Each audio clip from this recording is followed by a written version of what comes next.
Bienvenue chers auditeurs sur la radio La Courte Échelle, la radio où on est content d'être content. Alors aujourd'hui nous allons faire des portraits d'associations. Alors aujourd'hui je reçois Caroline. Donc je vais poser une première question à Caroline, lui demander tout simplement de se présenter. Oui, bonjour Pierre. Bonjour. Donc je suis Caroline, la présidente et animatrice du Club du Rire, le yoga du rire du Pays d'Iroise, depuis 1 an. Voilà. Donc association sur Plouzané. Oui, sur Plouzané, une fois par semaine. D'accord, voilà, très au bien. centre social de Plouzané, donc la Courte Échelle. D'accord, donc toi tu représentes l'association Club du Rire. Le Club du Rire, oui. D'accord. Est-ce que tu peux nous expliquer brièvement ce que vous faites dans cette association-là? Quelles sont les activités qui sont proposées? Ou l'activité peut-être? En fait, une activité qui dure à peu près 3/4 d'heure, 1 heure. On commence par des séances de respiration, des séances de vocalise, où là on commence déjà à se lâcher, à se relâcher aussi. Ensuite, c'est par différents thèmes. La dernière fois, c'était sur le printemps. Donc on fait une petite chanson, une petite danse au début pour se mettre à l'aise, et ensuite c'est par différents rires. Il y a le rire du printemps, le rire de la tondeuse quand on passe la tondeuse dans le jardin. Ensuite il y a des petits jeux comme là j'ai fait la dernière fois avec les chaises musicales, ou alors ça peut être 1, 2, 3 soleils, pour vraiment aussi se relâcher complètement et penser vraiment à autre chose. D'accord. Et puis après, donc on continue encore avec le rire, et ensuite à la fin il y a des séances de relaxation où on s'allonge et on se met à l'aise sur des petits tapis de mousse en étoile, la tête au centre. D'accord. On écoute une petite musique zen et c'est là qu'on se relâche. Et le rire justement, c'est là qu'il part. Ok. Voilà. Donc c'est au-delà de ce que c'est aussi une activité entre guillemets anti-stress. Enfin, c'est surtout ça. C'est ça. Ah, c'est oui, quand même ça l'intérêt de l'activité. À la fin, on se rend compte que les bienfaits, c'est quand même une meilleure digestion. On dort mieux, on est relâché. D'accord. Et on vit mieux, on arrive plus facilement à se détacher et à prendre du recul sur tous les événements qui peuvent arriver dans la vie. D'accord. Ok. Donc toi, ça te fait du bien. Ah oui, ah oui. Bon, super. Très bien. Alors j'ai une autre question un peu plus, comment dirais-je, d'actualité, on va dire. Oui. Est-ce qu'au niveau du Club du Rire, vous rencontrez ou tu penses que vous allez rencontrer des difficultés pour pérenniser l'association?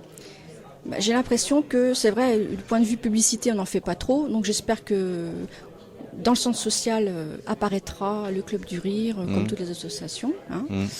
Et c'est vrai que l'année dernière, nous étions plus nombreuses. Nous étions à peu près 27. Cette année, nous sommes une vingtaine. D'accord. Mais ce sont quand même toujours les mêmes qui reviennent. Donc voilà, ça fait quand même plaisir.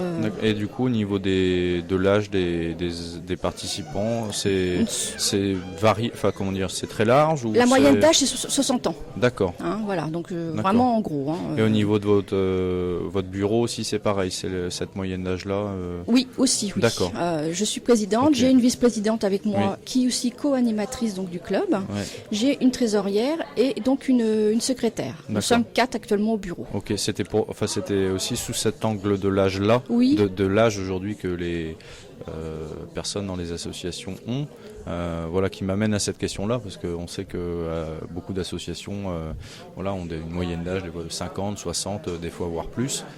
Qu'il y a des jeunes, mais pas tant que ça. J'ai une doyenne qui a 80 ans, oui, c'est ça. Qui vient. Moi, je suis la plus jeune, j'ai un petit peu en dessous de 50, mais vous voyez, donc la moyenne d'âge, c'est 60. Sur le renouvellement en fait des générations dans les associations, toi, tu le vois comment par rapport au Club du Rire? J'ai du mal à faire venir des personnes d'une cinquantaine d'années, 50-55, je ne sais pas pourquoi. C'est plus des personnes... Et les personnes plus mûres dans l'âge, on va dire.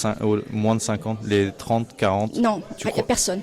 J'ai du mal à en faire venir parce que ça les effraie. J'ai l'impression que le rire les effraie. Tu penses, toi, c'est le sujet de l'activité qui effraie ou... Je ne sais pas vraiment. Ou c'est pas plutôt pas l'engagement, mais peut-être que les jeunes générations ou nouvelles générations s'engagent sur des choses peut-être différentes et veulent prendre du temps sur d'autres choses. Voilà. Et je pense qu'après, au final, je pense qu'ils se retournent ensuite vers le Club du Rire, plutôt un peu plus tard. Un peu plus tard. Voilà, oui, je pense. Ok. D'accord.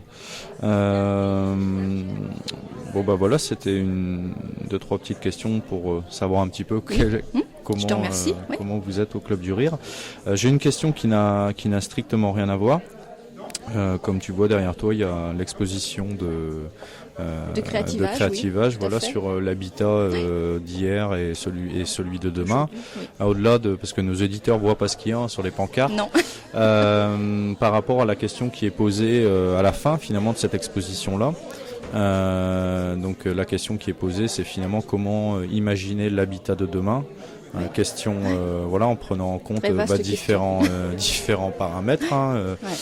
Mais toi, à ton niveau, au-delà, parce que je sais que tu as fait partie ou que tu fais partie de la commission créativage. Oui, tout à fait. Toi, de ton point de vue, comment tu vois la chose sur l'habitat de demain à Plouzané, mais quelque part, c'est aussi l'habitat, globalement, quoi. Mais sur Plouzané, parce qu'il y a des spécificités sur Plouzané, mais on peut pas s'étendre, on n'a pas le temps. Mais je comprends. Voilà. Comment je vois demain, en fait, sur Plouzané ? Ouais. Au niveau de l'habitat, ouais. Oui, je penserais à des petites maisons, peut-être un peu plus petites, parce que comme on est seul ou à deux, grand maximum, parce que les enfants étant partis, on se retrouve plus qu'à deux.